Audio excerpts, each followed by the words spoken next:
After closing over 1,000 clients on sales calls and my business review harvest doing over $66,000 a month now, the one thing that all those sales have taught me is that the most important part of closing a client actually has nothing to do with what you're saying on the sales call. You can see the proof here in my Stripe account, over $66,000. You can see the hover animation. I don't show this to brag, just to show you that I'm not blowing hot smoke. The problem is most new agency owners are losing the deal before they even get on the call. They have no social proof. They have no case studies. They're letting the lead sit cold. And then even after they sell the client, they have no system to keep their clients for years. So in this video, I'm going to cover the full process from the first message to after sales retention, so you can close more deals, keep more clients, and have more confidence on your sales calls. Let's dive in. So if you're a new agency owner struggling to make sales, it's incredibly important to know that landing your first 5 clients are the hardest by far. And so what I'm here to tell you is you need to figure out how to play the game on easy mode for those first 5 clients. Getting your first 5 clients is so hard because you have no proof, you have no sales experience, you don't know what it's supposed to look like, you have no case studies. And so we need to figure out how to flip the script and try to make it easier to get your first 5 customers. And we do that by starting with people that already know, like, and trust you. These are your phone contacts, your friends and family, the people you go to church with, your Instagram followers, your Facebook followers. So in the beginning, we have to find somebody that already knows, likes, and trusts us, because there's literally no objective reason why someone would choose your agency in the beginning. And so for these first 5 clients, I recommend do not niche down.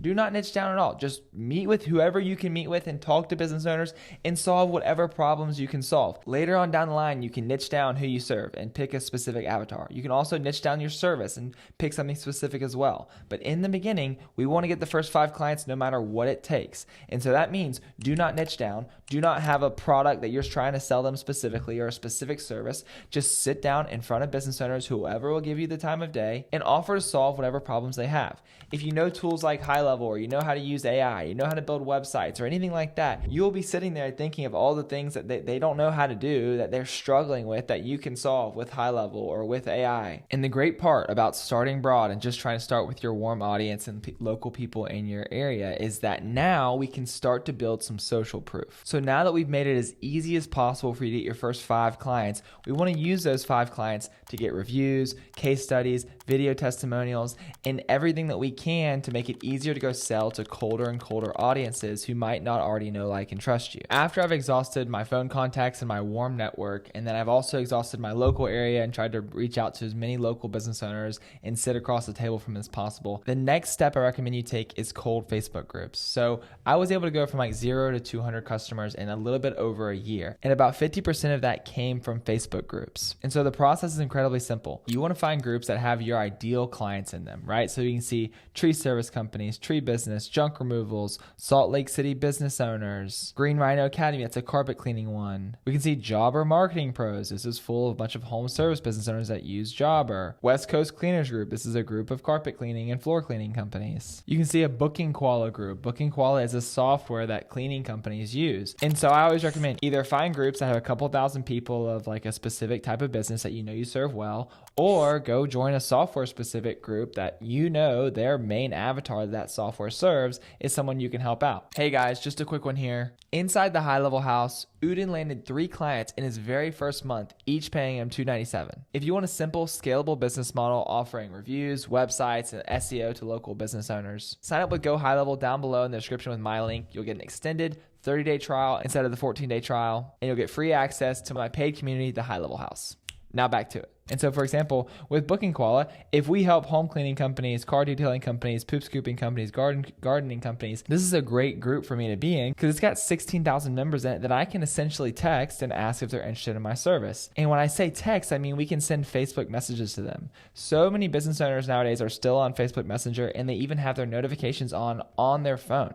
And so what you're able to do is you're able to connect with the direct business owner without getting a gatekeeper, because if you would cold call a lot of these businesses, you get a gatekeeper. If you emailed them, you'd get their secretary. And so we're able to directly text 16,000 business owners that we know we work with directly from this community. And the way that I would do that is I would just message them like a friend. And I have plenty of other videos on my channel about this. But for example, I would just come in here and I would just start a conversation. Let's find somebody we'd want to message. Let's see. All you have to do is click on members, and then you want to click on members with things in common. If you don't have this section yet, just go ahead and start adding some friends in the group and engaging in the group. And then you'll see this members with things in common section. From there, you can see all the members that you have things in common with. And now we just want to find somebody to message. Sometimes you'll be able to see the name of their business just from like scrolling through and looking at their profile. So we can see Ben Hill, founder and CEO of WNC Lighting Pros. So let's go ahead and click on Ben Hill. Let's message and let's just say, hey Ben, are you still using Booking Koala for your Christmas lighting business? So I would just send very simple messages like that and see if they're still using that software, see if they're still in business, and start messaging them like a friend. And so the reason I message them like a friend is that, one, if you start sending out 100, 200 messages and they're all just copy and paste the same thing, hitting them with an offer, people are going to report you and remove you from the group right away, right? And then also it's going to hurt your reputation with Facebook, and maybe you get your account banned or whatever it is. And so we want to message these people and show Facebook that we're getting into real conversations. Oh, great, Ben, you're still using Booking Koala. Awesome. You gearing up for the holiday season with the Christmas lighting. Great. I just took a look at your profile. What are you doing for reviews? It looks like you only have 17 reviews. And then you can kind of go through and slowly transition them into a sale. But when you do it this way, you can send so many more messages and you can stay in these groups for longer because you're messaging them like you're a friend and you're not just slapping them in the face with your offer right off the bat. So the next level of this strategy is going to the members page, looking at admins and moderators, and becoming friends with the owners of the group, the admins, the all-star contributors. So we'll see here, look, we got group experts, we got group contributors. You can see they have this little tag for like all-star contributor or stuff like that when they're super active in the group. And the reason this is so important is this is Facebook telling us that this is a loud, influential person in this Facebook group. And so what I did is I went and reached out to these people and said, hey, 3 months, 6 months free, a year free, half off, whatever obviously we do reviews. We automate the process of reviews. That's what Review Harvest is. And so I was more than willing to give away our automations for free to these influential people in exchange for them posting about it in the group. But try to give them some sort of discount, try to give them some sort of great incentive and just say, hey,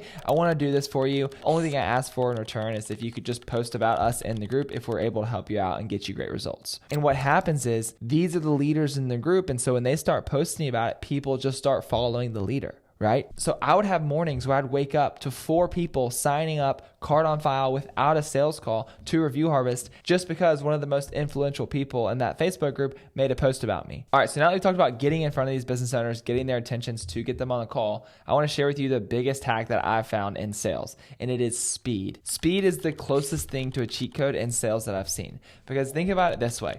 Our marketing, our outreach, our ads, our content, whatever we're putting out there to attract people towards us, its goal is to get people either excited about what we do and what we can solve for them, or it's to dig up some pain in this prospect so they feel painful, they feel uncomfortable where they're at, right? And what happens is we try to capitalize on that excitement or that pain and get them to book a call. But let's say they book a call for 3 days out. Well, by the time that call's run around, that pain or that excitement has totally subsided. And so now we're starting the sales call kind of like a cold start, like trying to get them back to the place they were before when they saw our original marketing message, when they responded to our email, whatever it was. And so if you have a prospect responding to you, if you have a prospect on the phone, the best time to close them is right then. If you have somebody opt in from an ad, call them right away because your ads and your marketing just made them excited or put them in pain for the problem that you're solving. When I look back at some of the easiest sales calls, it wasn't even that they were a referral or that they were a perfect fit or that I said the perfect things. A lot of times it was just that they were on our site, I called them and I hit them in the time when they were already in pain or already excited about the service that we provide. And so everything just flowed easy. They were ready to go because our marketing had already gotten them to the point where they wanted to take action. The next thing I'm going to steal from Alex Hormozi, but it's basically giving your sales team 6-inch putts. And what he means by that is all prospects sit on this continuum of like high info buyers and low info buyers. Some people will just buy right away and some people require a lot of information to buy. And it changes based off of what you're actually selling, right? If you're selling a $200,000 pool in their backyard, they might need a little bit more information than if you're selling, a $200 fix for their toilet that's flooding with poop. But Alex talks about before the sales call, you want to do everything you can to move those high info buyers down to lower info buyers so your sales team just has a 6-inch putt, right? And so what that is that's basically what our video sales letter for Review Harvest is. We tell them exactly what we do. We tell them the pricing. We tell them the terms. We tell them what they can expect. We showed them a lot of video testimonials. On the reminders before the appointment, we send over video testimonials. Like the next level version of this that we need to implement is sending over specific video testimonials or case studies studies that are relevant to their industry. So if we're working with a tree service company, we send them a video testimonial from one of our tree service clients, right? So we're sending them all this content before the sales call to take them from high info to lower info so we can answer a few questions and close the call pretty easily on the sale. And so if you're just getting started, creating a bunch of content will take time. But it is one of the highest leverage activities you can do, because you can make a video that is 5 minutes long that you send to every single one of your sales call. And that 5-minute video can get them excited about what you're doing. It can dig up the pain. It can answer a lot of questions they would have had on the sales call and save you tens of hours every month. Another thing I like to do on sales calls, I like to get ammunition from the prospect before I state the price. This is pretty basic, but after you tell the prospect the price and they have an objection, you can still overcome that, right? And there's still ways to overcome those objections, but it feels more combative after you've told them the price, right? But in the beginning, what I like to do in the beginning of the call is try to get as much ammunition as possible and then overview past things they've done to try and solve this problem. And so that's basically getting questions like, hey, how much is this problem costing you if you don't solve it? What all have you done to solve this already? Oh, you tried another software, or you tried to use an agency, or you tried to get your team to request reviews. Whether it's reviews or whatever service you're selling, just figure out what they've tried to try and solve this problem. And I think the biggest thing with my successful sales calls is that I clearly get them to clarify why they're there and basically admit a deficit. If you hop on and say, hey, what made you want to book the call today? And they say, oh, I'm just looking. You've got to solve that head on, right? You'll have no leverage later on in the sale after you tell them the price and all that sort of stuff if they say they're just looking for information. We want to get them to kind of agree with the fact that, hey, there is some sort of deficit and there is a problem that we're here to solve. And so if they say they're just looking for more information, you say, okay, awesome, great. Definitely we want to give you all the information we can. Just curious though, typically hopping on a call with a salesperson isn't my idea of a good time. So what's the problem you're trying to solve, right? Boom. Now they can tell you, hey, yep, our team is supposed to request the reviews, but they always forget. And I feel like we're falling behind in the ranking because we're not getting as many reviews as, Joe's Plumbing down the street. Boom. Now we can label them with that concern. Okay, got it. So it sounds like Joe's Plumbing is getting more reviews. You are getting less. Your team's not doing it. And you're worried that this is tanking your Google rating and you're not getting as many calls as before. Does that sound about right? Then they say yes. Boom. Now they've agreed to the fact that they have a problem and that they're here to solve that problem. This is going to give us more ammunition down the line to overcome objections if they say stuff like, oh, I need to think about it, all that sort of stuff. Then you say, hey, you've got 5 employees right now that aren't very busy because Joe's Plumbing has been taking all the leads. How much do you pay those employees every single month? And what is it costing you not solving this problem now? And we can go ahead and move the sale forward because we've already gotten them to admit a defeat. And so just try to load the chamber before you quote the price. Grab as much ammunition as you can, dig up as much pain as you can, and try to create that gap from where they are now to where they want to be, and make sure you position yourself as you're the one to bridge that gap. After closing 1,000 sales calls, I wish I would have started writing down all of the objections I've gotten earlier. Quick interruption here. This is Flynn. He's in my community. He added 5 new clients and 2 more on the way just last week. If you want to get access to this paid community totally for free, feel free to sign up my link down below to High Level in the description. You'll get an extended 30-day trial instead of the normal 14-day trial, and you'll get access to a link where you can copy and paste all the templates and automations that I use to run my business directly into your account. Let's get back to the video. Because now that I've closed over 1,000 people on reviews, there's pretty much not an objection I haven't heard. And I basically have like an autopilot script that I say based off any suggestion I get. So I wish I would have started writing down those objections earlier. So just a note to you, if you're selling something specific, just start writing down the objections you're getting. Because if you're selling the same thing over and over and over again, eventually you'll get to the point where pretty much all the objections are same. They might be wearing a different dress, but it's kind of the same girl. You know what I'm saying? So next, here's what we do after the close to keep them around for years and years. So I created what's called the Built Local podcast. All it is a 15 to 20 minute interview with our successful clients where we learn more about their business, get some video content and some short form clips for them to post on their social media with our logo on it at the bottom. So they're doing marketing and promotions for us. We get a video testimonial from them, and genuinely we get to deepen our relationship with the client.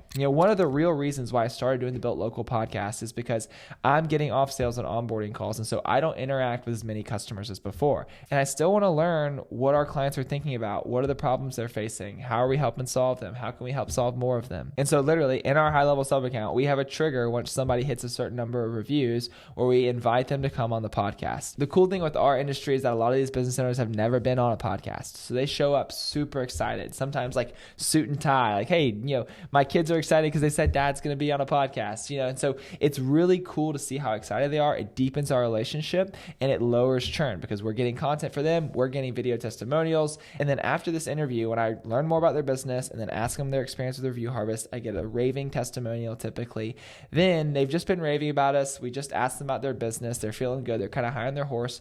Boom. Now that's the perfect time for us to upsell them on websites, upsell them on local SEO, ask for a referral. And basically how I do that is on Riverside, the platform we use to record these podcasts on my computer, is that when the podcast is done recording, they need to stay on so that their recording uploads to the cloud so that we can edit it, right? And so I say, hey, at the end of the call, I'm going to close it out, but make sure you stay on so you can finish uploading. And say, hey, at the end, say, hey, awesome, yours is uploading here. Let me just ask you about X, Y, and Z. And then we can ask for a referral and stuff like that. For our referrals, we give a $100 gift card to them if they send somebody our way that converts from a trial. And we give a $100 gift card to the person that, the new client that converts the trial. Another thing we do to lower churn is that we send a card in the mail when they sign up. We send them brownies once they hit a certain number of reviews and another card. And we're doing a couple other things. I have a full video on my channel about our customer gifting system that we implemented. But overall, when it comes to churn, I think it's all about just developing a real relationship with your clients, being quick to respond, solving their problems, and just making sure that they know that you care about them and you're not just sitting back and collecting a check. And then lastly, when it comes to referrals, everybody wants referrals just to be this magic button that you can click and then you automatically get referrals.